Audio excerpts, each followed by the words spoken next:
Ya, silakan.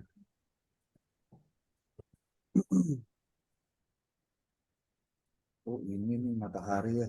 Oke deh, nggak apa-apa. Enggak, kepada kelompok kedua bisa diambil alih untuk diskusi ini.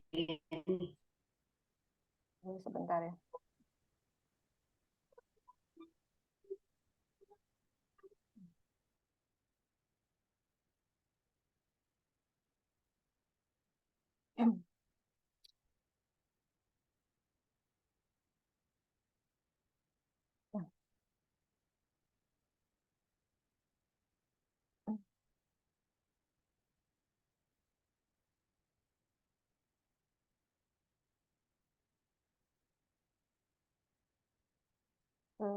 Sudah ada teman-teman? Masih loading, Bun. Ini sih mau PPT aslinya ini.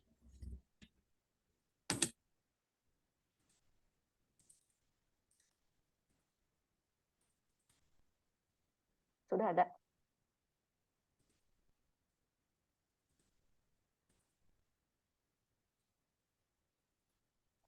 Sambil dimulai aja ya. Bismillahirrahmanirrahim. Assalamualaikum warahmatullahi wabarakatuh. Waalaikumsalam warahmatullahi wabarakatuh. Bunda, PPT-nya Innalhamdulillah. belum terbuka. Pakai yang ini, Bun, coba. Yang barusan di-share ke WA kan? PPT-nya harus buka dulu, nanti pas penampilan layar yang diambilnya yang PPT. Nah, iya. Yang PPT yang di PC lagi ke Bunda, coba, Bun. Oh Dibuka iya, tadi dulu soalnya itunya. PDF ya. Ya.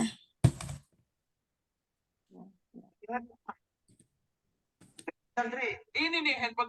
Hei Santri, warung Isya buka mau.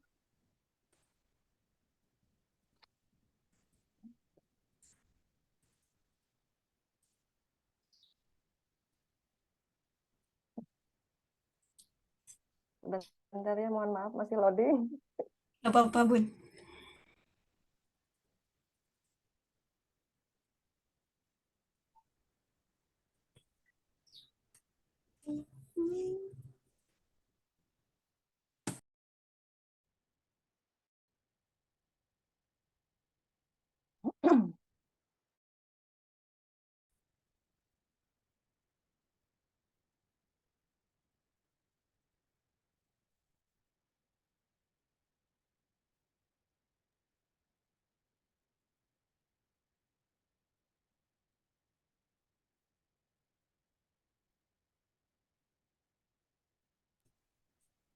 Coba sama aku ya, bisa nggak?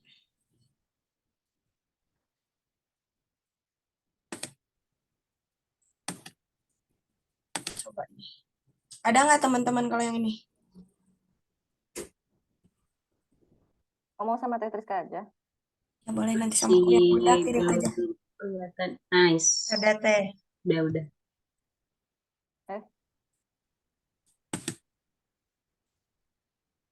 Ini sama Tetriska jadinya ya. Boleh, Bun. Buka aja sama Bunda. Ya udah, bismillahirrahmanirrahim. Assalamualaikum warahmatullahi wabarakatuh.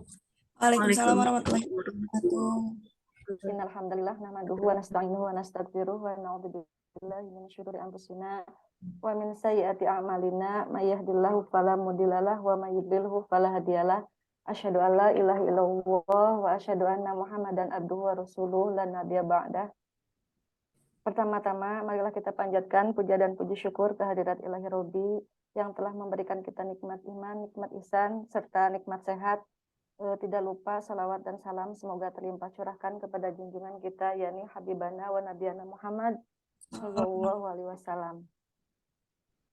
Yang saya hormati Bapak dosen pengampu Bapak Dr. Haji Mulyawan SMAG yang alhamdulillah pada kesempatan ini telah hadir di tengah-tengah kita, dan yang saya hormati juga teman-teman seperjuangan yang alhamdulillah juga sekarang hadir. Mudah-mudahan semuanya ada dalam lindungan Allah Subhanahu wa taala. Amin ya Allah ya rabbal alamin.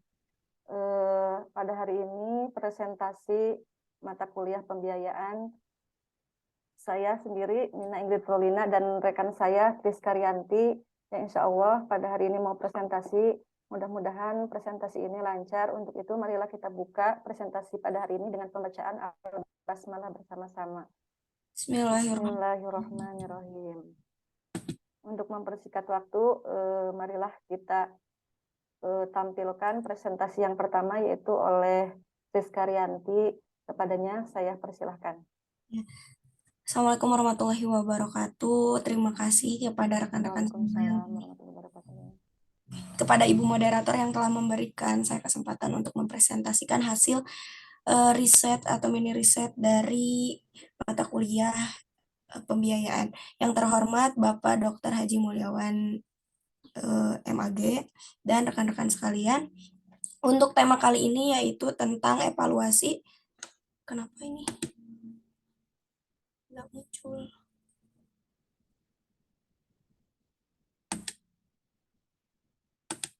Tentang evaluasi manajemen pembiayaan pendidikan di SMA PGRI Rancaikek dengan model CIPP.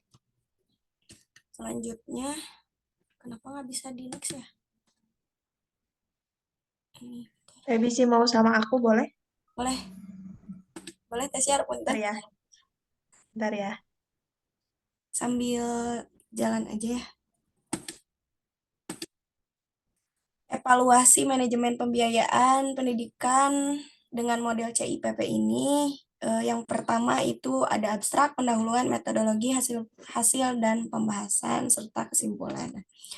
Untuk abstrak di sini, pendidikan merupakan salah satu aspek yang paling krusial dalam pembangunan suatu bangsa, memengaruhi masa depan individu dan daya saing global suatu negara. Oleh karena itu, manajemen keuangan yang efektif dalam pendidikan sangat penting untuk menjaga kualitas dan keberlanjutan pendidikan di semua tingkatan. Di Indonesia, sebagai peraturan yang mengatur keuangan pendidikan termasuk untuk sekolah menengah atas atau SMA, yang berkomitmen untuk memberikan pendidikan yang berkualitas dan mengelola sumber daya yang diperlukan untuk pembelajaran yang efektif. Penelitian ini bertujuan untuk mengevaluasi, mengimplementasi manajemen keuangan pendidikan di SMA PGRI Rancaikek untuk menggunakan model konteks input, proses, dan produk atau CIPP dengan pengumpulan data melalui observasi, kuesioner, wawancara. Dan hasil penelitian ini menunjukkan variasi kinerja dalam berbagai aspek manajemen keuangan. Nah, di sini ada pendahuluan, di mana pendidikan adalah salah satu aspek yang paling krusial dalam pembangunan suatu negara. Karena kualitas pendidikan tidak hanya memengaruhi masa depan individu, tetapi juga menentukan daya saing suatu bangsa di tingkat global. Oleh karena itu, pengelolaan pembiayaan dan pendanaan pendidikan yang baik menjadi sangat penting dalam menjaga mutu kelangsungan pendidikan di semua tingkatan. Di Indonesia, berbagai regulasi dan peraturan telah dibuat untuk mengatur pembiayaan pendidikan, termasuk pembiayaan pendidikan di sekolah menengah atas. Pendidikan merupakan pilar utama dalam membangun suatu negara, tidak hanya berdampak pada masa depan individu, tetapi juga menentukan daya saing suatu bangsa secara global. Oleh karena itu, pengelolaan pembiayaan dan pendanaan pendidikan memiliki peran krusial dalam menjaga mutu dan kelangsungan pendidikan di semua tingkatan. Di Indonesia, regulasi dan peraturan telah dibuat untuk mengatur pembiayaan pendidikan termasuk di tingkat sekolah menengah atas atau SMA. Salah satu sekolah menengah atas yang memiliki komitmen kuat terhadap pendidikan adalah yang ada di Rancaikek, yaitu SMA PGRI Rancaikek. Sekolah ini bukan hanya bertugas bertanggung jawab mengelola dana dan sumber daya yang diperlukan untuk menjalankan proses pembelajaran dengan baik. Melalui manajemen pembiayaan di SMA PGRI Rancaikek memegang peran kunci dalam memastikan dana yang diterima digunakan secara efektif dan efisien. Nah, Peraturan Pemerintah Republik Indonesia Nomor 48 Tahun 2028 telah mengatur mengenai pembiayaan pendidikan yang membuat pendanaan pendidikan menjadi tanggung jawab bersama melibatkan pemerintah pusat, pemerintah daerah, dan masyarakat atau orang tua dari siswa. Nah, pembiayaan pendidikan yang memadai sangat penting untuk memenuhi keberagaman kebutuhan pendidikan termasuk fasilitas, buku pelajaran, pelatihan guru, program pendidikan, dan program pendidikan yang berkualitas. Terus, SMA PGRI Rancaikek sebagaimana sekolah lainnya menerima alokasi dana dari pemerintah pusat dan pemerintah daerah. Nah, pengelolaan dana ini harus dilakukan secara bijak untuk memastikan bahwa pendidikan yang disediakan mencapai standar yang diharapkan. Oleh karena itu, evaluasi manajemen pembiayaan pendidikan menjadi salah satu keharusan untuk memahami sejauh mana efektivitas dan efisiensi dan kepuasan pemangku kepentingan terkait dengan pengelolaan dana pendidikan di sekolah ini. Terus, kebaruan dalam penelitian ini adalah penggunaan pendekatan model CIPP atau konteks input, proses, dan produk sebagai kerangka evaluasi. Model ini memungkinkan kita untuk mengevaluasi konteks di mana sekolah beroperasi, input yang masuk ke dalam sistem pendidikan, proses yang dalam manajemen pembiayaan, dan hasil atau produk yang dihasilkan dari manajemen tersebut. Nah, pendekatan ini memberikan wawasan yang komprehensif tentang tantangan dan peluang yang dihadapi di sekolah dalam mengelola dana pendidikan. Nah, sebagaimana secara tersirat Allah Subhanahu wa taala telah menyinggung dalam surat Al-Mujadalah ayat 12-13 yang artinya, wahai orang-orang yang beriman, apabila kamu mengadakan pembicaraan khusus dengan Rasul, hendaklah kamu mengeluarkan sedekah kepada orang miskin sebelum melakukan pembicaraan itu. Yang demikian itu lebih baik bagimu dan lebih bersih. Tetapi jika kamu tidak memperoleh yang akan disedekahkan, maka sesungguhnya Allah Maha Pengampun, Maha Penyayang. Apakah kamu takut akan menjadi miskin karena kamu memberi sedekah sebelum melakukan pembicaraan dengan Rasul? Tetapi jika kamu tidak melakukannya, Allah telah memberi ampun kepadamu, maka dirikanlah sholat dan tunaikan zakat dan taatlah kepada Allah Rasulnya, dan Allah Maha teliti apa yang kamu kerjakan. Selain itu, penelitian ini juga menggambarkan bahwa biaya pendidikan adalah salah satu komponen yang penting upaya mencari ilmu sebagaimana diisyaratkan dalam ayat Al-Mujadalah 12-13 dan hadis Rasulullah. Dengan demikian, penelitian ini mengintegrasikan aspek keagamaan dalam konteks pembiayaan, memberikan perspektif yang lebih luas tentang pentingnya pendanaan pendidikan. Nah, penelitian ini menggunakan metodologi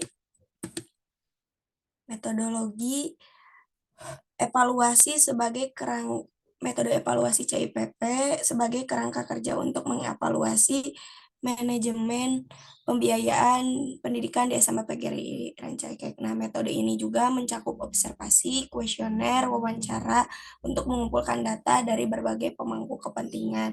Parameter efektivitas pelaksanaan manajemen pembiayaan ini diukur dengan mempertimbangkan aspek seperti kesesuaian program, pembagian tugas dan wewenang, dan kemampuan mengatasi perubahan. Hasil data dianalisis menggunakan model evaluasi CIPP dengan interpretasi dalam kategori efektif atau baik, cukup efektif, kurang efektif, dan tidak efektif. Nah, penelitian ini dilaksanakan di SMA PGRI Rancaikek diharapkan memberikan wawasan mendalam tentang pengelolaan dana di sekolah tersebut.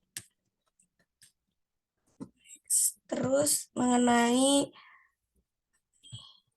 hasil dan pembahasan.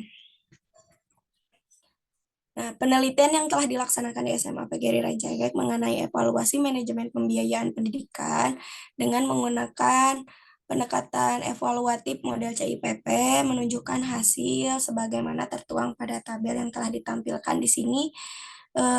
Diteliti tentang sistem penyusunan anggarannya, pelaksanaan anggaran, terus pengalokasian anggaran, penatausahaan anggaran, pertanggungjawaban keuangan, dan pengawasan anggaran. Terus evaluasi pelaksanaan di poin pertama yaitu evaluasi pelaksanaan manajemen pembiayaan di SMA PGRI Rancaikek dengan pendekatan model CIPP ini hasil menunjukkan sejumlah temuan berdasarkan kategori dari hasil kinerja pelaksanaan yang berbeda dalam konteks sekolah swasta. Terdapat beberapa perbedaan yang perlu diperhatikan dalam proses manajemen pembiayaan.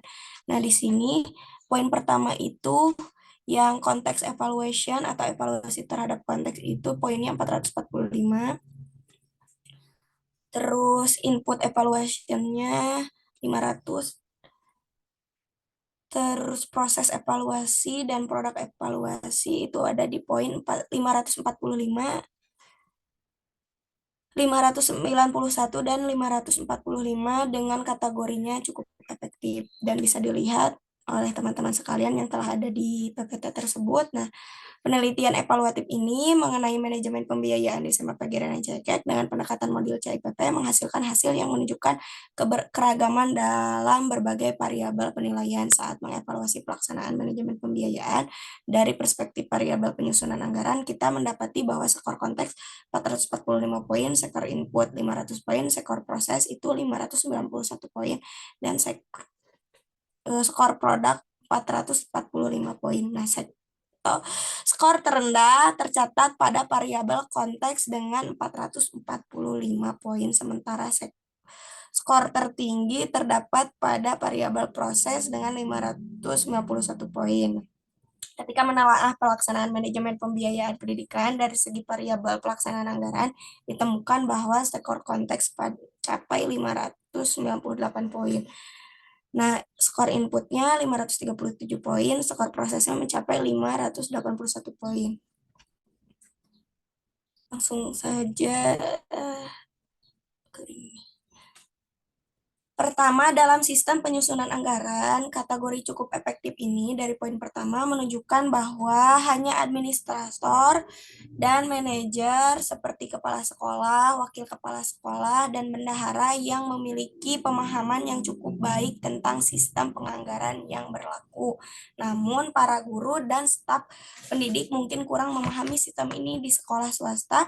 Pemahaman mengenai penganggaran pendidikan yang tepat dapat menjadi penting mengingat sumber pendapatan biasanya lebih terfragmentasi dan bergantung pada kontribusi orang tua dan sumbangan masyarakat. Nah, biasanya di poin pertama itu yang mengetahui sumber-sumbernya itu hanya di sekolah tersebut ya, hanya kepala sekolah, administrator, wakil kepala sekolah, dan bendaharanya. Terus yang kedua, dalam hal pelaksanaan anggaran, kategori efektif atau baik menunjukkan bahwa sekolah telah berhasil menyesuaikan anggaran sesuai dengan peraturan perundang-undangan yang berlaku. Nah, proses penentuan anggaran dan analisis biaya pendidikan merupakan hasil yang penting dalam konteks sekolah swasta di mana pembiayaan cenderung lebih sensitif terhadap kontribusi pribadi dan sumber pendapatan yang lainnya. Nah, ketiga adalah pengalokasian anggaran kategori efektif baik juga menunjukkan bahwa sekolah dapat berhasil mengelola berbagai sumber daya pendapatan dengan baik. Di sekolah swasta terdapat kebutuhan untuk mengelola dana dari dana bantuan operasional sekolah atau BOS dan sumbangan pribadi dengan bijak serta melakukan alokasi berdasarkan kriteria yang jelas seperti jumlah siswa, kebutuhan pendidikan, dan prioritas pendidikan. Nah, untuk tingkat SMA di sekolah tersebut itu untuk dana BOS sendiri per satu orangnya itu satu tahun mendapatkan 1.500.000 dikali 829 siswa. Bisa dihitung berapa dana BOS yang didapatkan di sekolah tersebut. Terus keempat, dalam penatausahaan keuangan kategori efektif atau baik menunjukkan bahwa sekolah telah memenuhi kewajiban dan mencatat melaporkan transaksi keuangan secara sistematis dan sesuai dengan peraturan yang berlaku. Pembukuan yang baik menjadi kunci dalam pengelolaan dana di sekolah tersebut. Jadi untuk biaya SPP, untuk apapun itu yang berhubungan dengan keuangan yang dilakukan oleh bendahara di sekolah tersebut dengan melakukan pencatatan secara tulis, baik secara tulis maupun tidak tertulis atau dengan menggunakan Excel. Terus kelima, dalam pertanggungjawaban keuangan dengan kategori efektif atau baik menunjukkan bahwa sekolah telah berhasil menyusun laporan keuangan dengan rapi sesuai dengan regulasi yang berlaku. Nah, laporan keuangan yang tepat dan akurat menjadi penting dalam hubungan dengan pihak-pihak yang membiayai sekolah termasuk pemerintah pusat atau daerah. Terus keenam, dalam proses pengawasan anggaran itu berada di kategori baik yang menunjukkan bahwa sekolah telah berhasil melakukan evaluasi penggunaan anggaran pendidikan dan melaporkannya. Nah, evaluasi ini juga membantu dalam meningkatkan efisiensi dan efektivitas penggunaan dana pendidikan di sekolah swasta. Dengan demikian, dalam konteks sekolah ini, manajemen pembiayaan pendidikan memegang peran kunci dalam menjaga keberlanjutan operasional sekolah. Nah, evaluasi seperti ini juga dapat membantu sekolah untuk memastikan bahwa dana pendidikan digunakan dengan baik sesuai dengan aturan pembiayaan yang berlaku. Penelitian evaluatif mengenai manajemen pembiayaan di SMA PGRI Rancaikek ini dengan pendekatan model CIPP telah memberikan gambaran yang komprehensif tentang pelaksanaan manajemen pembiayaan pendidikan di sekolah. Evaluasi ini juga melibatkan berbagai variabel penilaian yang mencakup penyusunan anggaran, pelaksanaan anggaran, pengelolaan anggaran, penatausahaan anggaran, dan pertanggungjawaban keuangan dan pengawasan anggaran di sekolah tersebut. Nah, hasil evaluasi yang diperoleh menunjukkan sejumlah temuan yang relevan dan penting dalam konteks manajemen pembiayaan di SMA PGRI Rancaikek.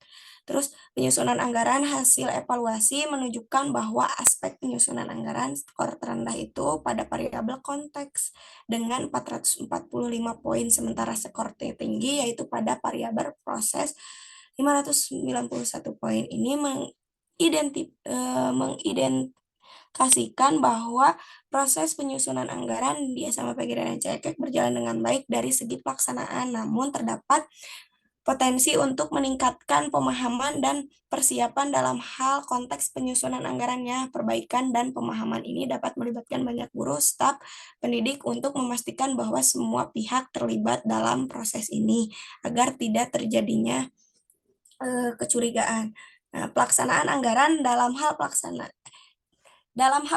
anggaran, variabel ini mengukur sejauh mana sekolah berhasil melaksanakan anggaran sesuai dengan peraturan perundang-undangan yang telah berlaku. Terus pengalokasian anggaran, evaluasi pengalokasian anggaran menunjukkan bahwa skor tertinggi ditemukan pada variabel proses dengan hasil keseluruhan yaitu 1.233 poin yang mengidentifikasikan bahwa sekolah berhasil mengelola berbagai sumber pendapatan dengan baik. Nah, skor terendah pada variabel input dengan 1.122 poin. Evaluasi ini mencerminkan pentingnya manajemen dana dari dana bantuan operasional sekolah, BOS, dan dana sumbangan pribadi dengan bijak, serta alokasi yang didasarkan pada kriteria yang jelas, seperti jumlah siswa, kebutuhan pendidikan, dan prioritas pendidikan. Terus,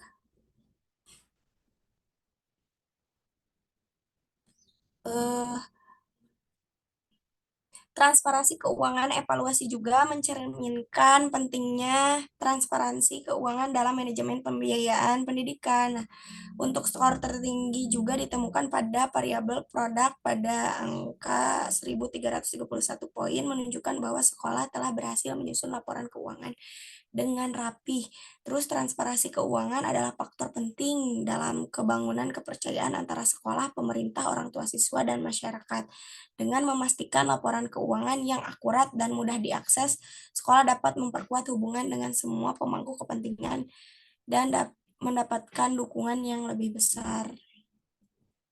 Terus pemahaman peraturan variabel pemahaman tentang peraturan perundang-undangan terkait dengan pengelolaan dan dana pendidikan adalah aspek yang perlu ditingkatkan. Dari hasil evaluasi menunjukkan bahwa pemahaman yang cukup baik hanya dimiliki oleh administrator dan manajer sekolah. Perlu memastikan bahwa semua pihak harus terlibat dalam manajemen pembiayaan termasuk guru dan staf pendidikan untuk memahami peraturan yang berlaku, serta pelatihan dan sosialisasi peraturan dapat membantu meningkatkan pemahaman tentang biaya pendidikan di sekolah tersebut. Nah, penerapan model CIPP ini, hasil evaluasi juga menunjukkan keberhasilan dalam penerapan model CIPP atau konteks input, proses, dan produk dalam penilaian manajemen pendidikan. Nah, model ini juga membantu dalam mengidentifikasi aspek-aspek kunci yang perlu dievaluasi dan memberikan kerangka kerja yang kuat untuk menilai kualitas pelaksanaan manajemen pembiayaan. Nah, relevansi dari hasil yang dengan konteks sekolah swasta, penting untuk mencatat bahwa hasil evaluasi ini memiliki relevansi yang khusus dengan konteks sekolah.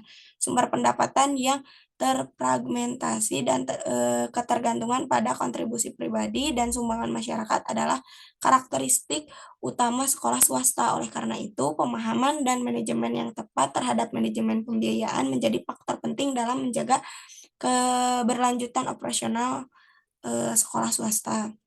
Nah, hubungan dengan pemerintah dan pihak pembiayai lainnya, evaluasi manajemen pembiayaan pendidikan juga memiliki implikasi pada hubungan sekolah dengan pemerintah pusat atau daerah serta pihak-pihak lainnya yang membiayai sekolah dengan memastikan pemahaman dan pelaporan keuangan yang baik, dan sekolah dapat memperkuat kerja sama dengan pihak-pihak ini memastikan keberlanjutan pendanaannya. Dengan mempertimbangkan temuan evaluasi ini, SMA PG dan CEKIK memiliki dasar yang kuat untuk meningkatkan manajemen pembiayaan pendidikan mereka. Nah, evaluasi yang terperinci ini dapat membantu sekolah untuk mengambil tindakan yang konkret dalam rangka meningkatkan kualitas pendidikan dan memastikan penggunaan dana pendidikan yang lebih efektif dan efisien. Peran evaluasi dalam perbaikan manajemen pembiayaan penting untuk mencermati peran evaluasi dalam perbaikan pembiayaan di sekolah. Nah, evaluasi ini merupakan alat yang penting mengidentifikasi kelemahan dan kekuatan pelaksanaan manajemen pembiayaan. Hasil evaluasi memberikan gambaran dari sebelum dan akan datang, jelas tentang di mana salahnya atau di mana kekurangannya dan di mana yang harus diperbaikinya untuk mencapai perbaikan berkelanjutan dalam manajemen pembiayaan. Itu mungkin untuk untuk evaluasi manajeman pembiayaan di SMA PGRI dan CEKIK dengan model CIPP. Untuk selanjutnya akan dilanjutkan oleh Bunda Nina, dipersilahkan. Ya, terima kasih kepada pemaparan yang pertama, luar biasa, cukup panjang lebar karena menggunakan pendekatan kuan ya, jadi banyak angka. Subhanallah. Ini untuk selanjutnya pemaparan yang kedua yaitu saya sendiri, langsung aja, yang mana pembahasan saya yaitu mengenai evaluasi program anggaran biaya pendidikan pada pengelolaan mutu pendidikan di SMP 8 Ujung Berung, Kota Bandung. Oh, sama Teh Raya, Raden Sara.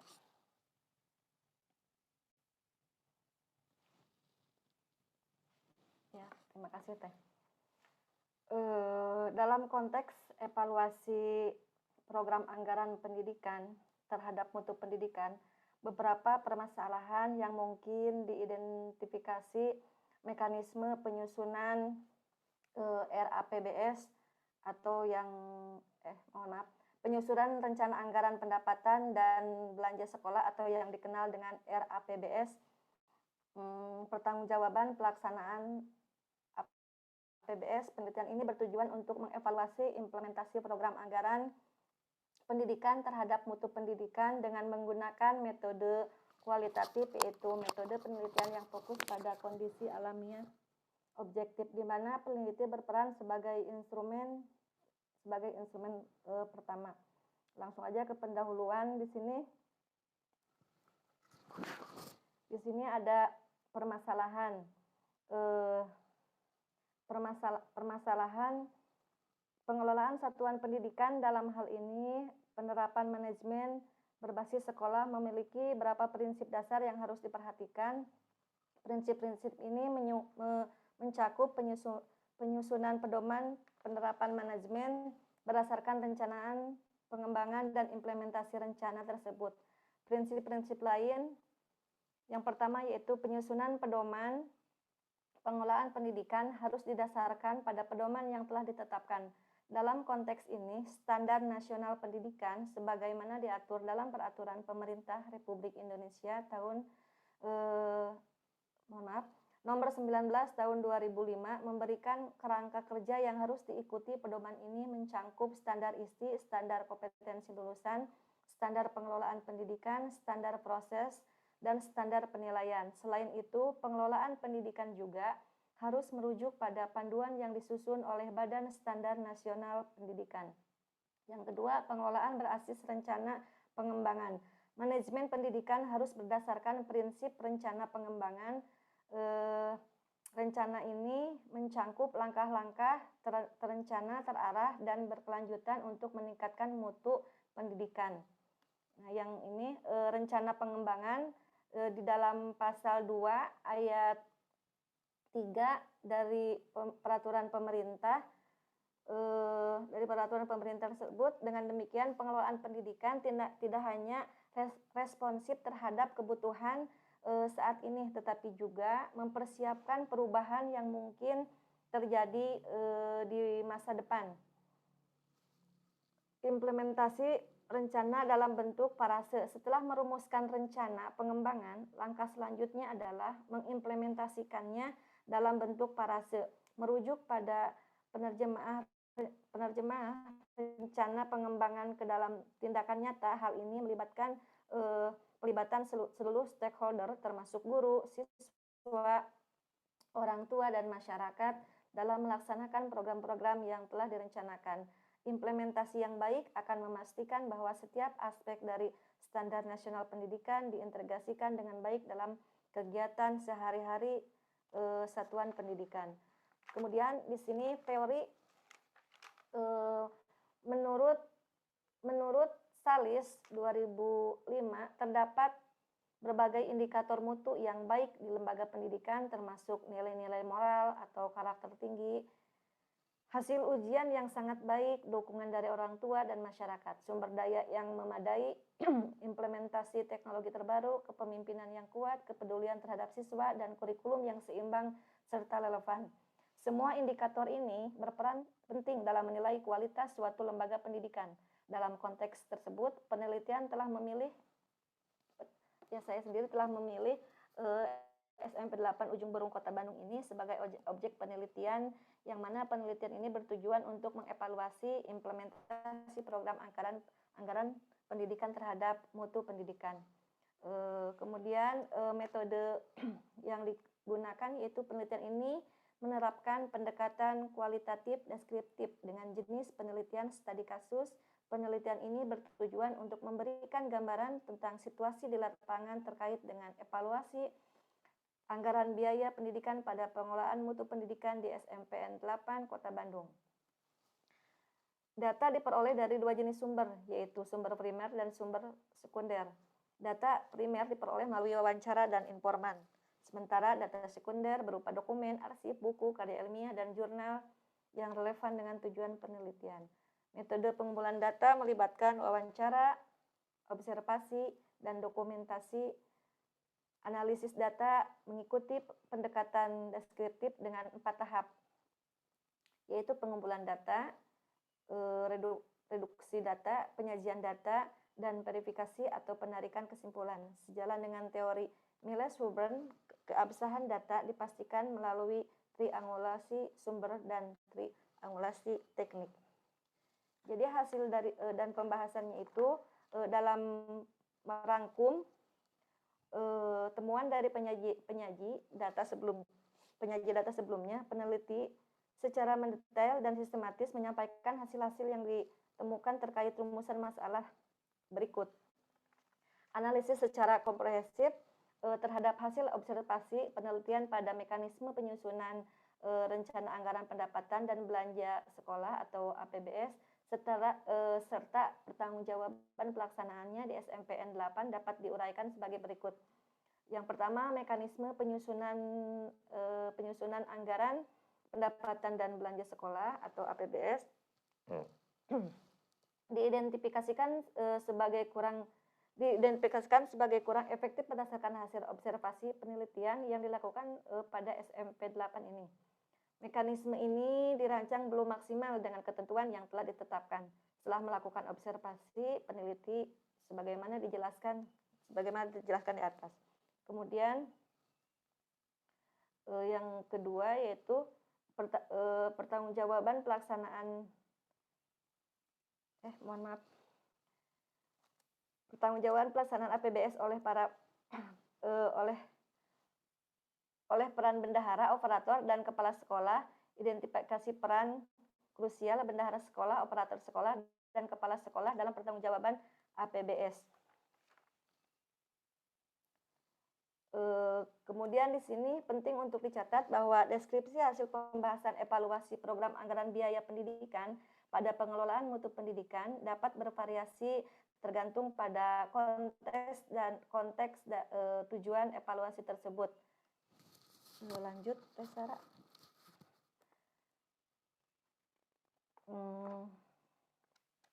Lanjut lagi. Pembahasan evaluasi tersebut yaitu yang pertama analisis kinerja keuangan. Sarah, punten. Nah, analisis kinerja keuangan, yang kedua pengukuran kualitas pendidikan, kemudian yang ketiga pertimbangan keseimbangan anggaran, kemudian yang keempat evaluasi kepatuhan dan akuntabilitas, kemudian yang kelima yaitu keterlibatan pihak terkait, kemudian yang keenam yaitu rekomendasi perbaikan. Yang pertama, analisis kinerja keuangan. Evaluasi program anggaran biaya pendidikan akan mencakup analisis kinerja keuangan untuk memastikan alokasi anggaran sesuai dengan prioritas dan kebutuhan pendidikan dan melibatkan penilaian efisiensi penggunaan sumber daya finansial untuk memastikan bahwa setiap rupiah yang diinvestasikan memberikan nilai tambahan yang optimal. Yang kedua, pengukuran kualitas pendidikan fokus pada pengukuran mutu pendidikan termasuk pencapaian akademis siswa, kualitas pengajaran, dan penyelenggaraan program pembelajaran dan analisis hasil tes, laporan evaluasi guru sehingga adanya umpan balik dari siswa dan siswa dapat diintegrasikan untuk mengevaluasi efektivitas program.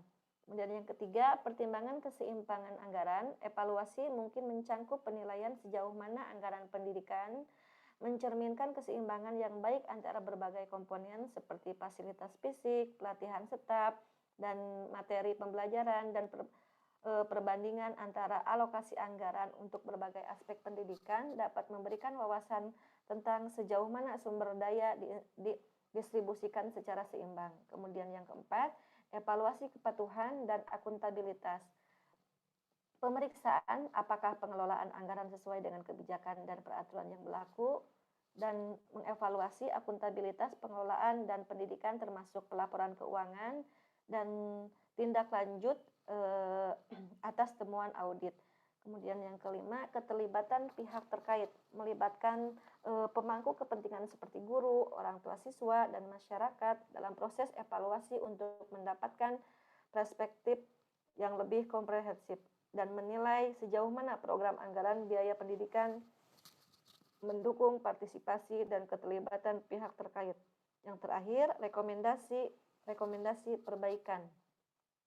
Identifikasi area-area yang perlu ditingkatkan dan pengembangan rekomendasi perbaikan untuk meningkatkan efektivitas pengelolaan mutu pendidikan dan rencana aksi yang konkret untuk mengatasi temuan evaluasi dan memperbaiki kinerja program. Hasil evaluasi ini seharusnya memberikan pemahaman yang mendalam tentang efektivitas pengelolaan anggaran biaya pendidikan dan dampaknya terhadap mutu pendidikan secara keseluruhan. Kemudian di sini saran ada perbaikan mekanisme penyusunan APBS, kemudian ada pengembangan sistem pengembangan sistem monitoring, kemudian peningkatan keterlibatan pihak terkait, kemudian fleksibilitas dalam pengelolaan kekurangan dana. Perbaikan mekanisme penyusunan APBS meningkatkan melibatkan seluruh stakeholder termasuk guru, staf, dan orang tua siswa dalam proses penyusunan APBS agar dapat mencerminkan kebutuhan dan prioritas yang lebih akurat. Kemudian yang kedua, pengembangan sistem monitoring, implementasikan sistem monitoring yang lebih efektif untuk memantau pelaksanaan APBS dan mengidentifikasi potensi masalah dengan cepat. Hal ini dapat membantu dalam mengambil langkah-langkah korektif secara proaktif.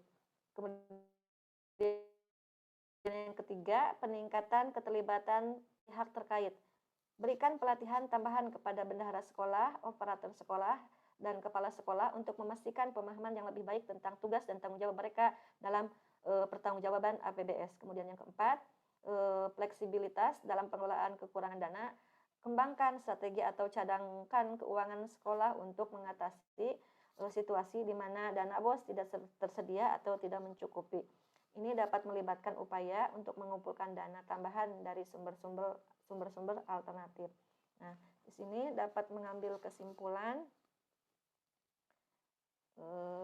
bahwasanya hasil dari observasi dan analisis menunjukkan bahwa meskipun sumber daya keuangan sekolah berasal dari pemerintah pusat, masih terdapat beberapa kelemahan dan mekanisme penyusunan APBS dan pertanggungjawaban pelaksanaannya di SMP 8 Ujung Berung Kota Bandung ini. Rekomendasi perbaikan yang diajukan diharapkan dapat meningkatkan efektivitas pengelolaan keuangan sekolah. Sekolah perlu fokus pada peningkatan transparansi, partisipasi stakeholder, dan implementasi sistem monitoring yang lebih baik. Selain itu, kesadaran akan kebutuhan untuk mengatasi kekurangan dana dan fleksibilitas dalam pengelolaan keuangan juga menjadi kunci untuk menjaga kelancaran operasional sekolah. Dengan implementasi rekomendasi ini, diharapkan SMP 8 Ujung Berung Kota Bandung ini dapat mengoptimalkan penggunaan sumber daya keuangan, meningkatkan mutu pendidikan, dan memastikan kelangsungan operasional sekolah yang lebih baik. Mungkin itu pemaparan kedua dari saya tentang evaluasi program anggaran biaya pendidikan pada pengelolaan mutu pendidikan di SMP 8 Ujung Berung Kota Bandung.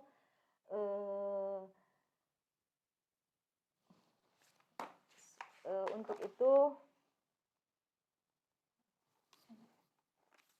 saya buka sesi tanya jawab mungkin ya. Kepada rekan-rekan dipersilahkan apabila ada yang mau menambahkan, ada yang belum dimengerti. Mangga silakan kepada rekan-rekan yang mau bertanya. Kang Rohmat tuh Bun. Ya, silahkan Kang Rohmat.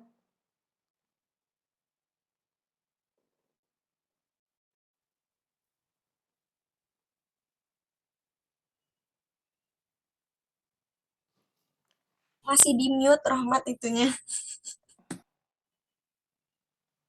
Kang Rohmat, Teh Raden Sara, Teh Winda, Kang Rifki, Kang Jenal, Kang Rizjan, Teh Holiso, Teh Isma, Teh Raya, Teh Rizky Padilla.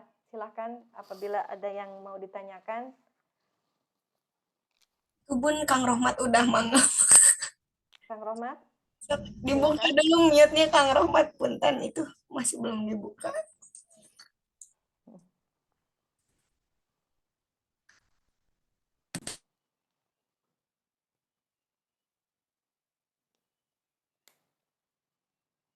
gimana teman-teman? Apa sudah mengerti mengenai pembahasan tadi? Nah, Holisoh. Teh Holisoh mangga. Holisoh dulu ya Kang Rohmat, punten. Pamit. Bentar. Aku izin ini ya, itu buka soalnya jaringannya lagi nggak stabil. Ya boleh diizinkan. Teman. Oke. Suaranya jelas nggak? Nggak jelas. Boleh. Oke. Baik, bismillahirrahmanirrahim. Izin bertanya ya terkait analisis evaluasi pembiayaan pendidikan. Eh, Langsung saja mungkin inti daripada apa yang ingin saya tanyakan itu, jika Teh Rizka maupun Bunda Nina menjadi seorang pengelola sekolah, mungkin di sini juga Teh Rizka sudah menjabat yang lebih tinggi ya, calon Kepsek. Bohong ya. Amin, amin. Oke. Nah, bagaimana eh, analisis, mungkin analisis secara mendalamnya ya tentang potensi resiko keuangan yang tentu itu teh dapat mempengaruhi keberlanjutan pembiayaan pendidikan gitu. Jadi potensi resiko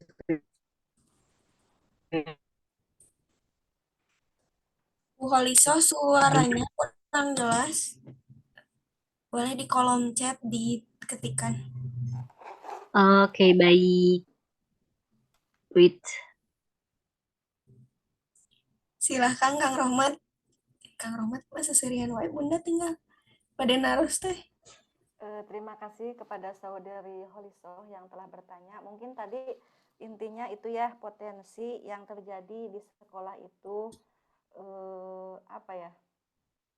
Ini bagaimana analisis resiko keuangan di sekolah tersebut? Iya, iya.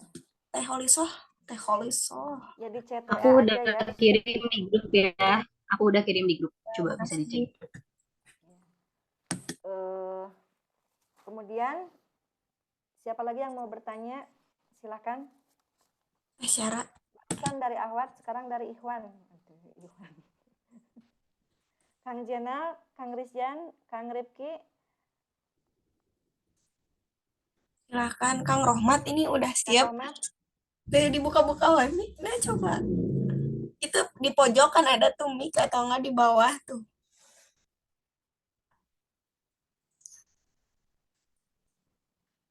Tadi teh mau Parisjan dulu bertanya ya.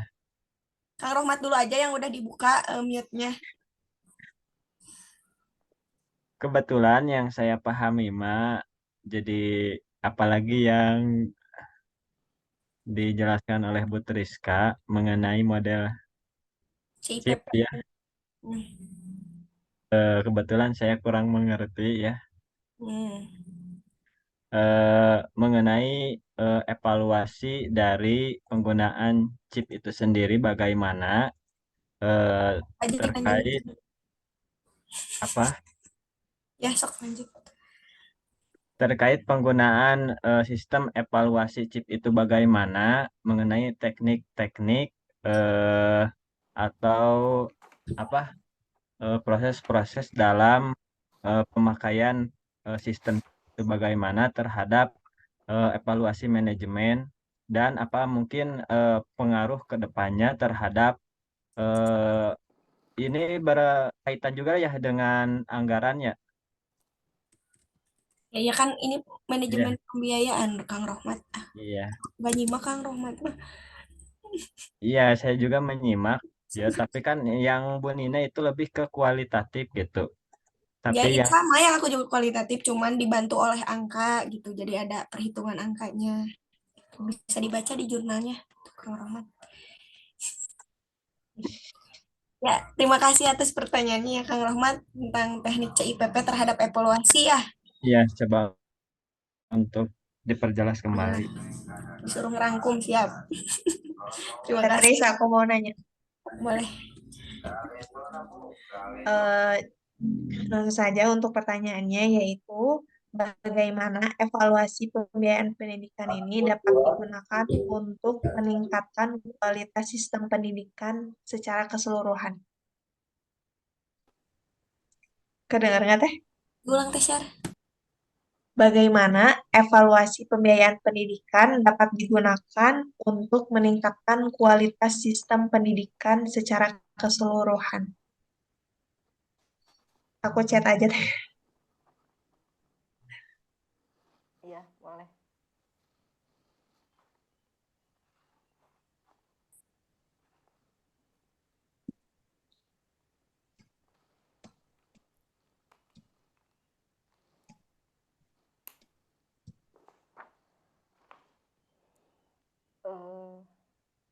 Sudah 3 penanya ya. Apa ada yang mau bertanya? Udah teh, udah di grup.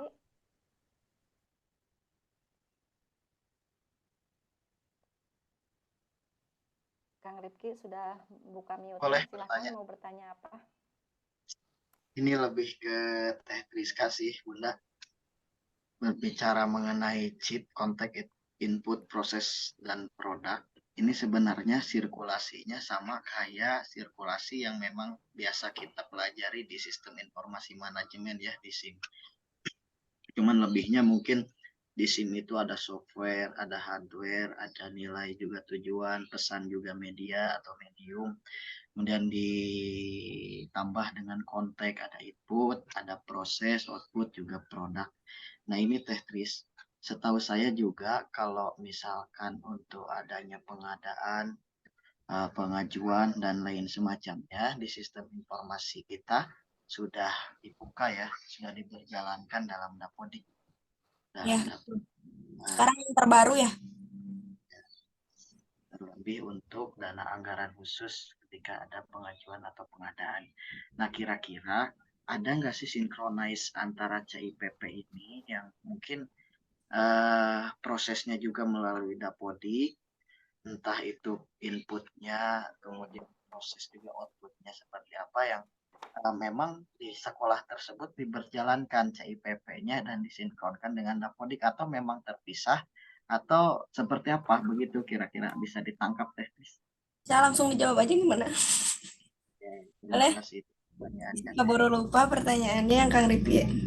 Boleh dong. Gitu, Teh Triska. Saya izin menjawab Ibu. Penanya aja ya. Oke. Ya, silakan. Izin menjawab Ibu moderator dan terima kasih buat teman-teman semuanya atas pertanyaannya yang sangat luar biasa, bagus sekali. Izin menjawab mengenai pertanyaan dari Kang Rifki dan mengenai metode CIPP di sini. Nah, di sekolah tersebut sekarang kan di sekolah-sekolah lebih enak dibanding dulu ya. Kalau dulu itu nggak ada kayak sekarang sinkronisasi dengan Dapodik. Jadi sekarang tuh serba online. Jadi apapun yang sekolah dari mulai anggaran jangka panjang, jangka pendek itu semua diinput melalui Dapodik di situ. Nah, melalui metode CIPP di sini mungkin di standar proses yang terlibat di tadi di Dapodik tersebut. Jadi untuk di tahun 2020 kalau nggak salah mulainya ya, kemarin ngobrol tuh sama kepala sekolahnya. Jadi dimulai tahun 2020 di sekolah tersebut sudah menggunakan Dapodik untuk pelaporan segala pembiayaan sekolah tersebut. Jadi kalau di CIPP di sini di metode proses dengan pertanyaan yang Kang Rohmat tadi nyambung ya. CIPP sama evaluasi kayak gimana gitu tekniknya. Nah, untuk teknik CIPP, konteks input, proses, dan produk di sini suatu pendekatan evaluasi yang komprehensif yang dapat diterapkan untuk mengevaluasi berbagai program termasuk program pendidikan atau evaluasi pembiayaan. Nah, untuk cara implementasi teknik CIPP dalam evaluasi pembiayaan pendidikan, yang pertama itu kan konteks ya, dengan tujuan untuk menilai kebutuhan dan tujuan pembiayaan pendidikan dalam konteks lingkungan sekolah tersebut. Nah, langkah-langkahnya kayak gimana? Identifikasi tantangan, peluang di lingkungan sekolah dan masyarakat yang dapat mempengaruhi keberlanjutan pembiayaannya. Terus tinjau kebijakan dan regulasi pendidikan yang dapat memengaruhi pembiayaan di sekolah tersebut. Terus lakukan analisis SWOT ya, yang strength, weakness, opportunities, dan threats terkait pembiayaan pendidikan. Terus yang kedua itu I-nya, input atau masukan. Nah, tujuannya yaitu menilai sumber daya yang digunakan untuk mendukung program pembiayaan pendidikan dengan langkah-langkah identifikasi dulu sumber daya finansial yang dialokasikan untuk pembiayaan pendidikan itu termasuk anggaran dana eksternal ataupun internal. Terus evaluasi, yang kedua itu evaluasi berkelanjutan sumber daya finansial saat ini dan proyeksi ke depannya kayak gimana. Terus tinjau efektivitas strateginya, pemasukan dana dan keberlanjutan model pendanaannya kayak gimana.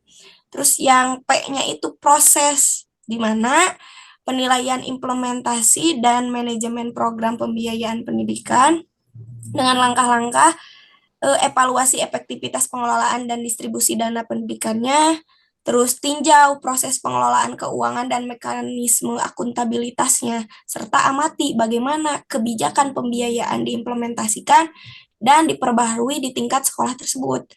Terus, yang kedua yaitu produk, di mana tujuannya untuk menilai hasil dan dampak dari program pembiayaan pendidikan tersebut, di mana langkah-langkahnya evaluasi dulu dampak keberlanjutan pembiayaan terhadap pencapaian tujuan pendidikannya, serta tinjau indikator kinerja finansial dan non-finansial yang terkait dengan pembiayaannya. Terus identifikasi perubahan yang dihasilkan oleh pembiayaan pendidikan seperti tadi peningkatan kualitas pendidikan, partisipasi siswa, terus peningkatan fasilitas sekolah, contohnya ngebangun kelas, melengkapi fasilitas-fasilitas yang dibutuhkan oleh siswa, dan sebagainya, banyak lah ya. Tapi biasanya anggaran yang banyak dibutuhin teh habis untuk gaji guru, untuk pembangunan, dan untuk uang-uang kayak kegiatan ujian dan sebagainya. Kalau di swasta itu habisnya untuk itu biasanya. Oke, sip. Itu mungkin Kang Ahmad. Terima kasih kepada Tritiska. Sudah. Mungkin Gimana ada Kang Rifki? tanggapan dari Apa Bunda? ada sanggahan atau Oke, cukup tanggapan Bunda. Saya atau dapat kurang? poinnya, berarti CIPP ini lebih kepada metode yang dijalankan aja ya, basis Iya, cara yang memang dijalankan untuk pengevaluasian, sementara secara proses memang di sana juga tetap mengikuti kembangan. sistem informasi yang digulirkan oleh pemerintah melalui Dapodik. Gitu ya, Testris. Betul, Kang Rifki. Oke, Hatur nuhun pisan. terima kasih. Terus pertanyaan selanjutnya, Bun. Ya. Sudah ya? Pertanyaan yang Berarti 4 penanya tadi. Sekarang Holisoh ya. Yang Holisoh yaitu berikan analisis mendalam tentang potensi resiko keuangan yang dapat mempengaruhi keberlanjutan pembiayaan pendidikan, dan bagaimana Anda akan merancang langkah-langkah mitigasi yang efektif. Triska, sedikit-sedikit saya menjawab boleh? Boleh, mangga Bun, sama Bunda. Sebenarnya tadi sudah materi analisis SWOT ya. Itu merupakan risiko finansial ya. Karena yang berbicara tentang pembiayaan pasti garis besarnya uang kan. Itu riskan gitu kan. Sensitif ya kalau berbicara tentang uang. Di sini ada langkah risiko bagaimana sih supaya keuangan ini, pembiayaan ini berkelanjutan di dalam pendidikan ini dengan baik. Ya, analisisnya seperti apa? Yang pertama, tadi sudah disinggung juga sama Tetriska, lakukan analisis SWOT dengan benar, gitu kan. Nah, yang kedua, jaga biaya operasional sesuai rencana anggaran. Karena di setiap pendidikan atau perusahaan itu pasti ada RAB, ada rancangan pembiayaan yang dialokasikan, ini untuk apa. Jadi tidak seenaknya saja gitu kan menggunakan anggaran ini. Kemudian miliki catatan keuangan yang detail.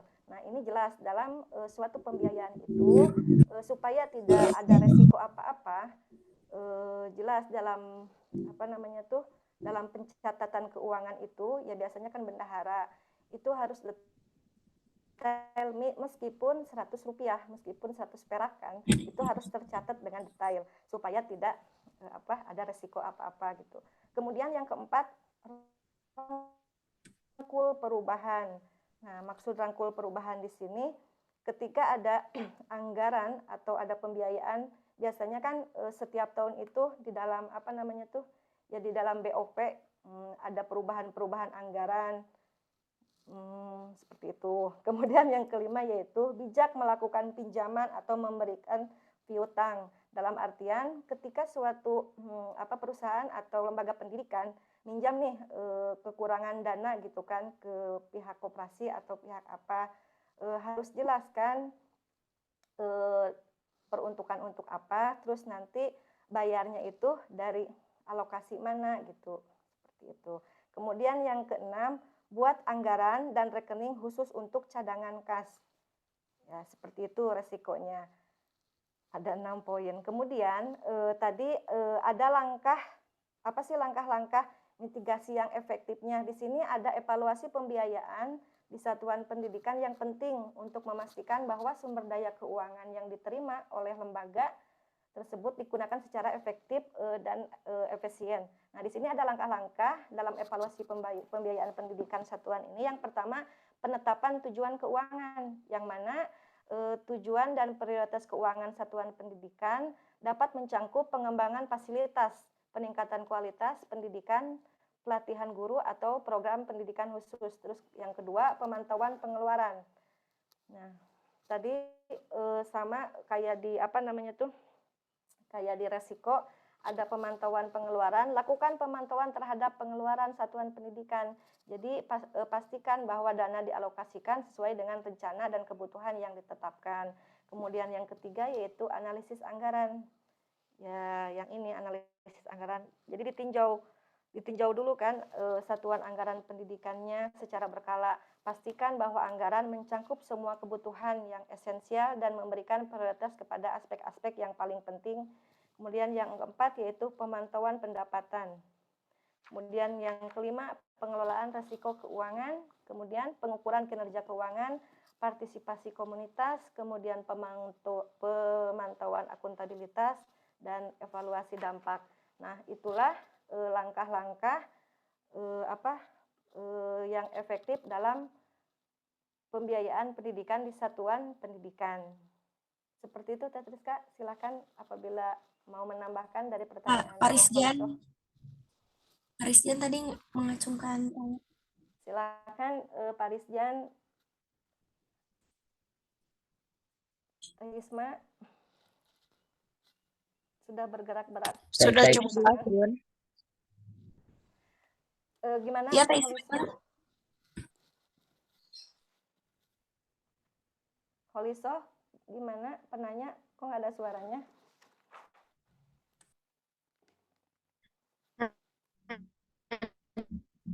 Sinyal.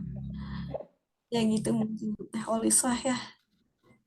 Ada suaranya nggak? Ada. Susah banget ya Allah. Gimana tadi Holiso? Pertanyaannya apa sudah kejawab? Kalau belum ya nanti mungkin ada yang lebih sama Bapak.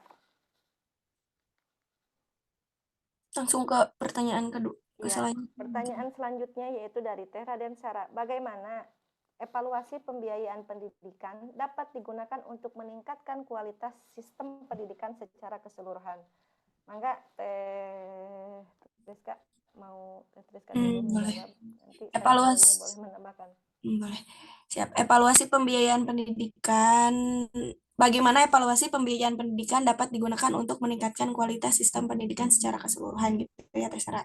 Nah, evaluasi pembiayaan pendidikan dapat menjadi alat yang efektif sebenarnya untuk meningkatkan kualitas sistem pendidikan secara keseluruhan dengan memahami bagaimana dana dialokasikan, dikelola, dan digunakan lembaga pendidikan. Ini dapat mengidentifikasi area kebijakan dan praktik yang memerlukan perbaikan. Misal, identifikasi prioritas dan kebutuhan. Bedakan prioritas dengan kebutuhan. Nah, bagaimana evaluasi pembiayaan dapat membantu mengidentifikasi kebutuhan dan prioritas utama dalam sistem pendidikan? Manfaatnya, dana dapat dialokasikan lebih efektif untuk mendukung inisiatif dan program yang paling diperlukan seperti pengembangan kurikulum, pelatihan guru, atau peningkatan infrastruktur sekolah. Terus transparansi dan akuntabilitas, di mana evaluasi pembiayaan dapat meningkatkan transparansi dan akuntabilitas dalam penggunaan dana pendidikan. Manfaatnya apa? Dengan memahami bagaimana dana dialokasikan dan dikelola, pemangku kepentingan dapat memastikan bahwa sumber daya yang digunakan itu secara efisien dan sesuai tujuan pendidikan. Seperti tadi di poin pertama tuh di yang Triska bikin gitu jurnalnya. Jadi sebenarnya emang sih yang harus wajib tahu tentang dana, tentang apa itu bendahara, ibaratnya mah tim inti dari sekolah tersebut, tapi tidak menutup kemungkinan agar tidak ada kesalahpahaman di antara guru juga. Langkah baiknya disosialisasikan walaupun atau diberitahukan gitu walaupun tidak secara detail agar tidak ada suuzon antar guru dengan kepala sekolah atau dengan pemangku yang lainnya dipakai korupsi atau dipakai dana pribadi. Nah, agar tidak ada seperti itu, tidak ada kata-kata seperti itu. Nah, kelemahannya itu di sekolah tersebut tuh jadi emang tidak tertutup juga, cuman untuk penjelasannya itu kepada guru-guru tuh jarang sekali gitu. Terus yang ketiga itu ada efisiensi penggunaan dana, di mana evaluasi dapat mengidentifikasi potensi pemborosan atau inefisiensi dalam penggunaan dana pendidikan. Manfaatnya untuk apa? Sekolah atau lembaga pendidikan dapat mengoptimalkan penggunaan dana untuk memaksimalkan hasil pendidikan. Ini dapat mencakup pengelolaan yang lebih efisien, negosiasi harga, atau penggunaan teknologi untuk mengurangi biaya administrasi. Terus ada pengembangan sumber pendapatan alternatif, di mana evaluasi dapat membantu mengidentifikasi potensi sumber pendapatan alternatif atau diverifikasi pendapatannya. Manfaatnya untuk mengembangkan sumber pendapatan yang beragam seperti dana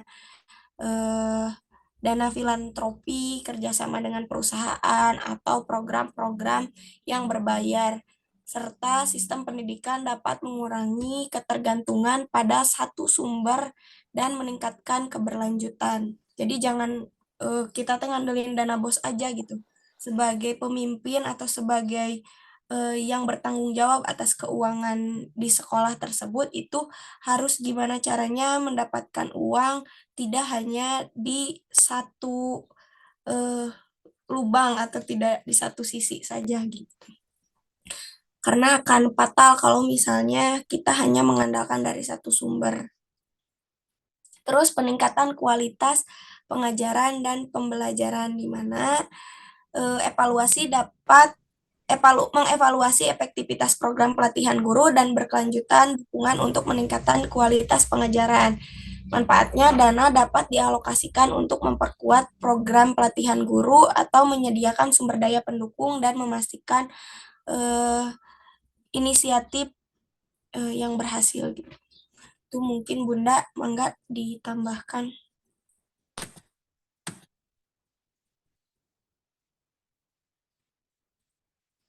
Parisjan kemana biasanya suka menambahkan? Gitu mungkin Tasyara, ini Bunda Ninanya pergi ya. Enggak, jika ada teman-teman yang lain yang ingin menambahkan atau ingin sharing mengenai evaluasi biaya pendidikan tema kali ini. Raya, ada yang ingin di-sharingkan? Kang Rohmat, mangga. Jika tidak ada, maka akan dikembalikan ke Bapak mungkin lebih expert di bidang pembiayaannya. Pak, mangga untuk waktunya dipersilahkan.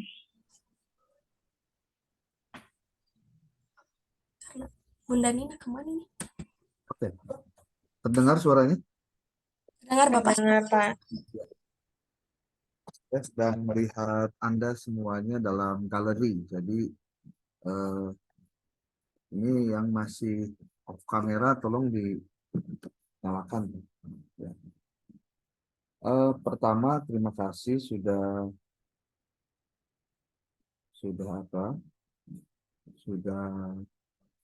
melakukan presentasi untuk materi dan tentang materi ke sesi 2 ya. Sesi 2 itu tentang evaluasi pembiayaan pendidikan di satuan pendidikan.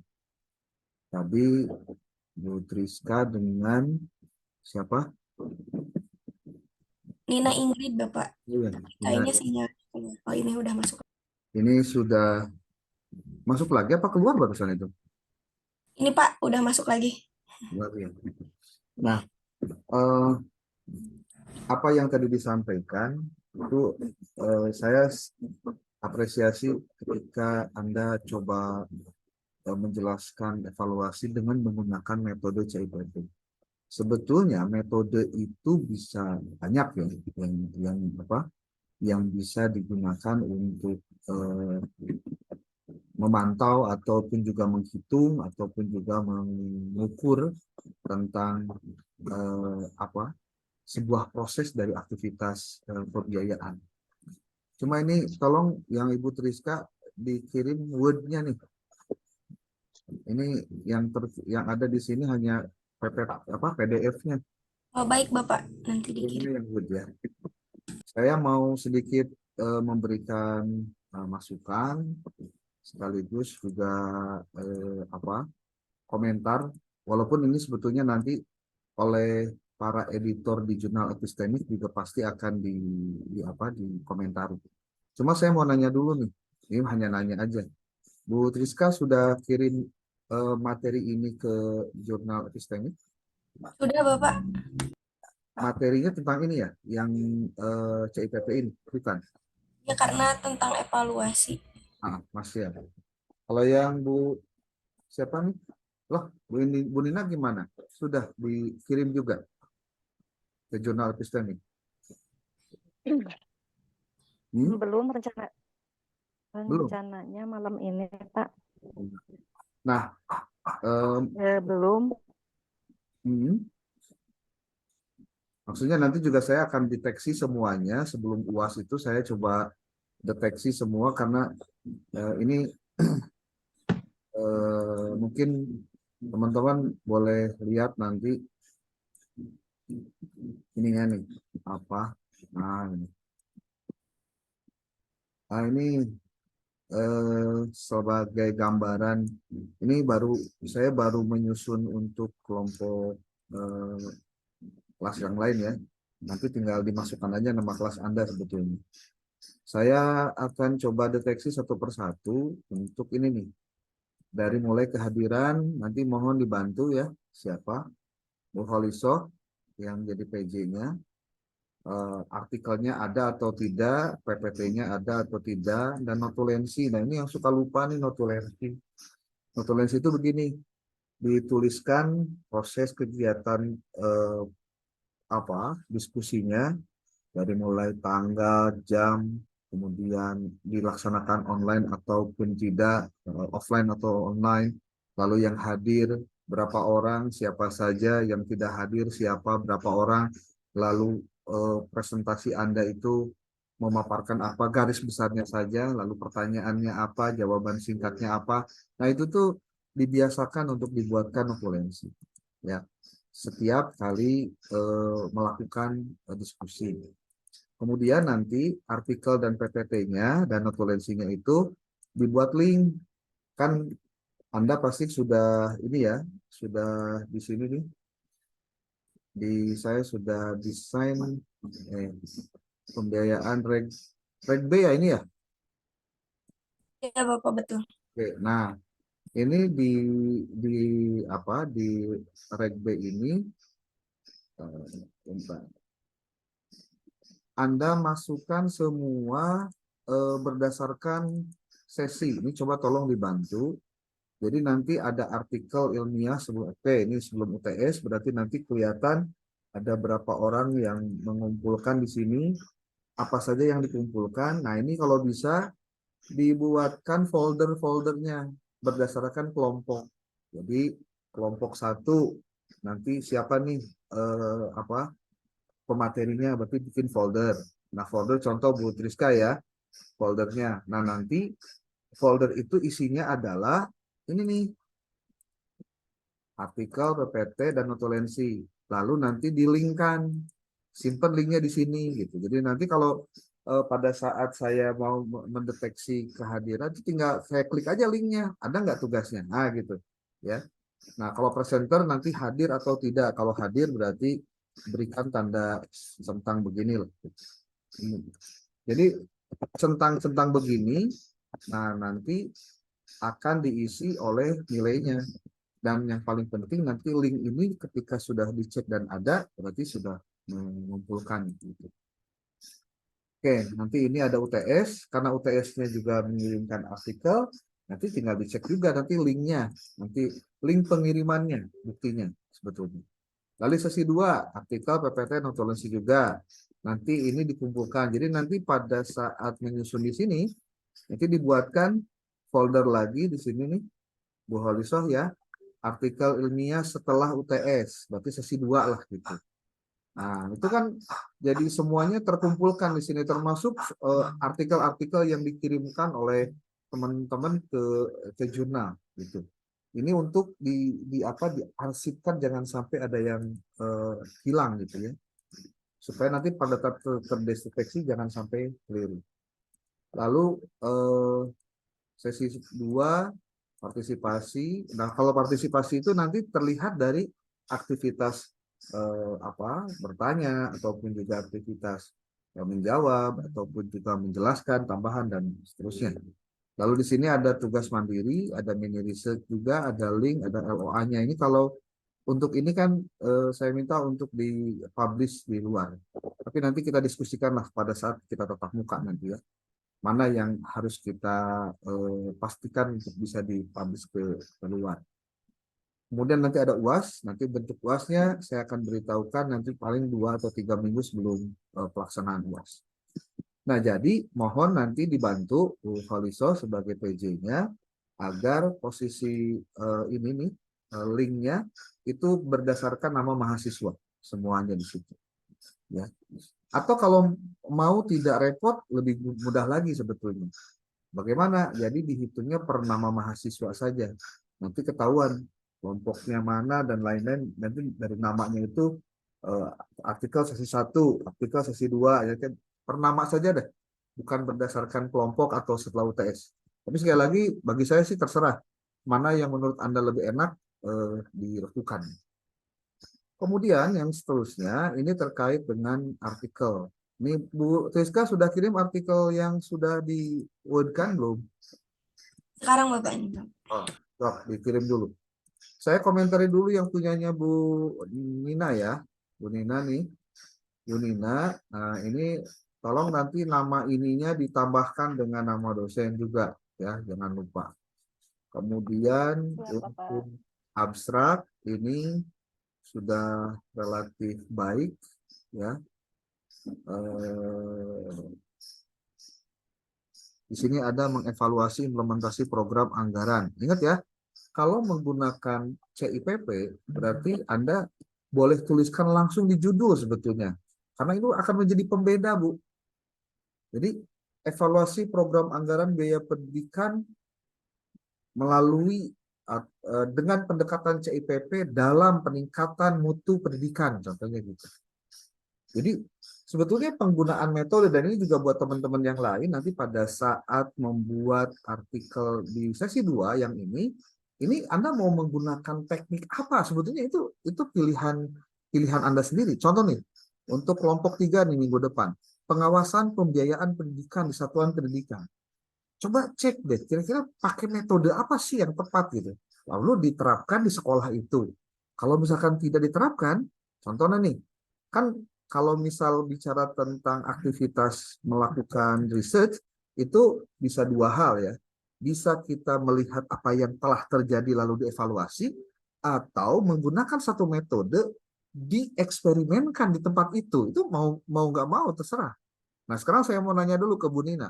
Ini ketika menggunakan evaluasi ini, maksud saya, ini ada menggunakan teknik apa, Bu? Atau hanya sekedar deskriptif saja gitu? Iya betul Pak, hanya deskriptif saja. Deskriptif saja ya. Nah, mungkin nanti kalau memudahkan, maksud saya gini, ini sebagai bagian dari cara kita untuk bagaimana mengevaluasi itu dengan langkah-langkah ilmiah. Itu dengan menggunakan metodenya. Gitu. Yang tadi disampaikan oleh Bu Triska, sudah dikirim belum? Sudah Bapak di grup. Mana ya grupnya? Oh, ini kayaknya harus di stop screen dulu nih.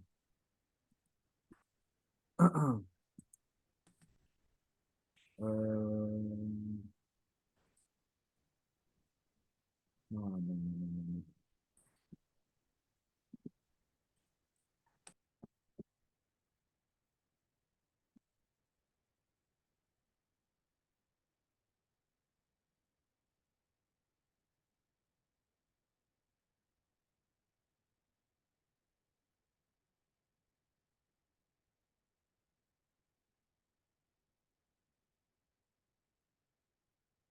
Mana ya? Dikirimnya ke grup kan? Ya Bapak ke grup PP. Oh iya. Oh iya ini. Ininya lagi loading. Aduh. Oke. Ada waktu berapa? 10 menit lagi ya.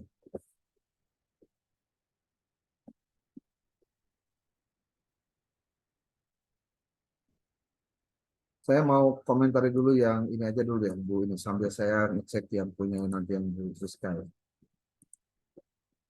Nah, kemudian yang kedua, ini terkait referensi nih. Ini saya berkali-kali bilang, referensinya jangan sampai sedikit begini nih, Bu siapa? Bu Nina ya. Kemudian harus diperbanyak yang artikel jurnal. Kemudian ini ketika juga artikel, ini ditulis doinya atau alamat digital dari artikel tersebut, Bu. Ya. Nah, ini kalau menurut saya masih relatif lebih sedikit ini. Ini karena nanti editor di jurnal epistemik juga bakal komentar yang begini. Pertama ya yang dikomentari itu adalah jumlah kata. Itu jangan sampai 3.000 masih sedikit, ini 3.000-an Bu. Itu di atas 5.000 sampai 7.000. Ya. Jadi 5.000 saja cukup tuh, 5.000. Nanti akan diperbanyak dari daftar pustakanya juga boleh. Ya. Nah, kemudian yang kedua, dari sisi judulnya sudah masuk scoop atau tidak. Kalau kata kuliah kita tuh masuk semua sebetulnya nggak ada masalah. Cuma dari sisi jumlah kata, ya, lalu apa referensi, kemudian penggunaan Mendeley atau tidak. Nah ini saya tanya nih ke Bu Nina. Bu Nina pakai Mendeley nggak ini Bu? Ini kayaknya nggak pakai ya. Iya enggak Pak.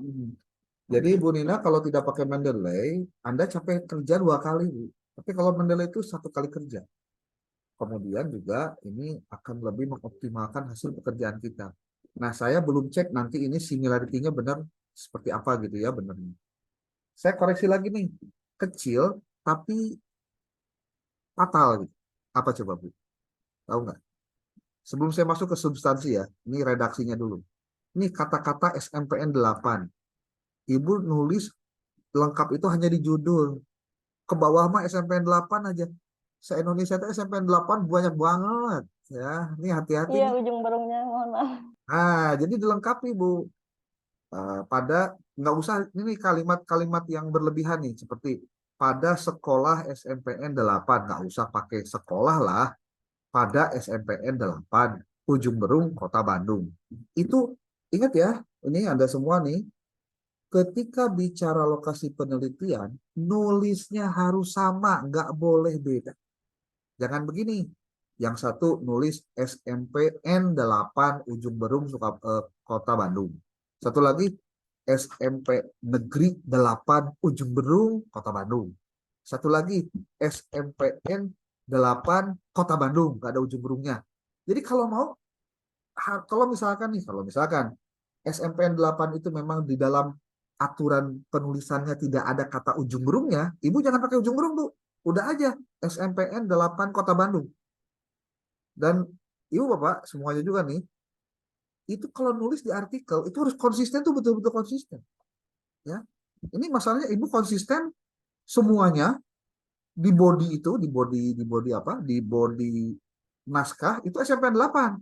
Tapi di judul SMPN 8 Ujung Berung Kota Bandung. Nah, ini nih hal kecil tapi apa perlu mendapatkan perhatian ya. Kemudian nanti jangan lupa untuk dosennya untuk pembiayaan kan saya dengan Pak Dian ya. Nah, itu kalau Pak Dian mah mau dimasukin boleh, enggak juga nggak apa-apa, dia mah kan udah lepas gitu. Tapi masukin aja ya. Jadi artinya karena memang kita mencoba untuk menganalisis ini. Jadi kita coba cek betul apakah ini tepat atau tidak ya. Demikian Bu Nina ya. Iya, Biar Bapak, terima nanti kasih atas koreksinya. ini hal-hal kecil. Saya belum ke substansi ini. Kalau substansi mungkin nanti saya akan boleh minta waktu khusus untuk kelas ini nanti biar lebih apa ya, mendalam lah kira-kira materi-materinya ya. Bentar, ini mana sih?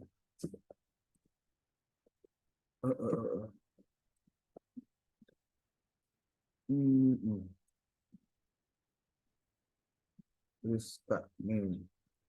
Nah, Bu Nina juga boleh nanti kalau misalkan mau revisi sebelum nanti dikirim ke jurnal epistemik juga menggunakan model-model evaluasi tadi. Kalau dari Bu Triska kan pakainya yang apa? Model CIPP. Nah, Ibu kalau contoh mau menggunakan model apa itu banyak sekali Bu. Ya, jangan khawatir. Lebih dari 3 ataupun 4 itu cara yang kita bisa gunakan dalam mengevaluasi pembiayaan pendidikan. Tapi Ibu harus ingat, mungkin bukan langsung pada pengawasan pembiayaan pendidikannya, tapi modelnya. Nah, itu Bu, modelnya. Model mengevaluasi itu banyak sekali ya.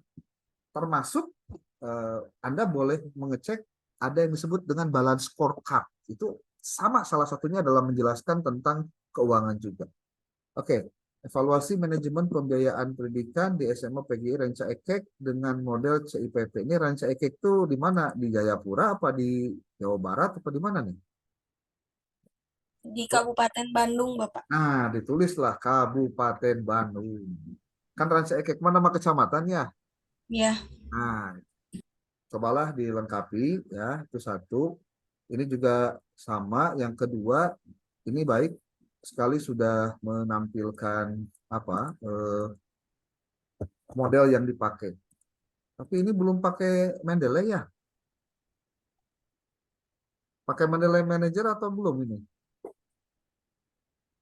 Belum. Unmute ini di Apa sih Mat yang pakai apa style tuh kemarin teh? Udah ngeling dah. Ini ngeling nggak? Reference manajernya, tapi di sini saya klik nggak bisa tuh. Berarti ini maksudnya pakai reference manager. Ya nanti di Tuh, tidak pakai. Biasanya kalau menggunakan ini akan lebih baik. Ya, nanti Bapak Nah, diperbaiki. ini juga mohon nih Bu Triska, nanti ini jangan di JPEG ya yang dimasukkan, diketik lagi aja, diketik. Ya. Sebab Siap, kalau Pak. JPEG Bu, itu tidak terdetek oleh Turnitin, satu itu. Yang kedua, gambarnya jadi kurang bagus lihatnya. Awalnya diketik Bapak, kenapa jadi JPG? Ini kalau Bu bikin tabel 1, ini tabelnya dihapus lagi, yang ininya, simpan di bawah, tak, nah gitu. Nah, siap. Ya, itu. Penelitian yang telah dilaksanakan mengenai evaluasi dengan menggunakan menunjukkan hasil sebagaimana tertuang pada satu sebagai berikut. Oke. Ingat, jangan ada kata-kata begini di bawahnya itu. Berdasarkan tabel di atas. Nah, itu jangan sampai ada kalimat begitu. Harusnya berdasarkan tabel 1 di atas, boleh kalau di atas setelah disebutkan. Dimunyikan tabelnya berarti ya Pak. Dituliskan dulu tabelnya. Kemudian yang kedua, ini ketika bicara apa ini teh? Ada tabel, mohon dicantumkan ini sumbernya dari mana nih? Apa diolah sendiri oleh peneliti atau mengutip dari yang lain atau seperti apa? Kalau Tapi diolah sendiri berarti sumbernya gimana, Pak? Sumber dari olah data gitu. data diolah oleh peneliti. Gitu Oh aja. iya. Baik. Yang penting ada sumbernya, termasuk gambar. Ya, gambar itu juga harus disebutkan dia sumbernya dari mana. Kalau Anda ngambilnya gambar dari internet, dari link dan lain-lain, itu tunjukkan linknya, dituliskan link, jangan sampai tidak. Ya. Kemudian kalau bisa, ini Anda mengemukakan kalau kalau saya lihat di referensi ini relatif sudah cukup banyak, tapi ini banyak yang tidak ada doinya. Ya, sebetulnya doinya gampang kok. Gampang apa? Gampang dicari. Tinggal dimasukkan aja linknya nih di contoh nih. Surata mengoptimalkan layanan pendidikan di sekolah, jurnal pendidikan. Nih kita kopikan ke sini, lalu masukkan ke sini nih. Nanti dia masuk kemana? Link. Nah, mengoptimalkan layanan pendidikan. Ada nggak jurnal pendidikan? Kalau ternyata tidak ada doinya, Anda kirimkan saja websitenya, alamat websitenya. Ini Itu di Google Scholar, Pak, ada. di Google Scholar ada? Ada. Oke. Kalau di Google Scholar ada, berarti nanti biasanya karena di Google Scholar itu tidak lengkap linknya. Nih, coba kalau saya cek Google Scholar, Oh, masalahnya. masuk sini. Ini kalau dimasukkan, tuh kan ini ya, yang ini. Nah ini teh kalau Anda hanya ngambil dari sheet saja, tuh di sini mah nggak ada doinya, nggak ada. Berarti harus apa? Harus masuk ke ini ya, ke jurnalnya. Kalau gue klik ini nggak bakalan. Kenapa? Karena ini langsung PDF-nya. Berarti kudu diklik asup karena jurnal ininya nih. Oh, Masuk ke jurnalnya, ke sini. Kemudian nanti tulis nama Suroto atau apalah. Nah ininya tuh. Ini kan banyak tuh jurnalnya. Dia jurnal apa? Tadi itu jurnal pendidikan. Oke, kita cari jurnal pendidikan. ojek. Mana jurnal pendidikan? Nih. Nah, Seroja jurnal pendidikan. View jurnal aja. Nah, kita sudah masuk ke. Loh, sudah masuk kan? Lalu setelah itu tuliskan nama Suroto. Biar gampang aja. Suroto. Nah, ini nih. Tuh. Ini linknya ada tuh, doinya tuh. Oh iya. Tulis ya. Berarti tinggal dikopas aja dimasukin ke belakangnya ya, Pak? Betul. Di kopas aja ini. Set, tuh, di kopas. Di copy paste. Masukin ke sini. Nah, tapi kalau Anda menulisnya pakai Mendeley, ini kan otomatis muncul. Anda semua juga mohon diperhatikan. Jika menggunakan Mendeley pun Anda harus cek di dalam ininya, di dalam apa? Di dalam metadatanya. Ini nih. Sebelah kirinya.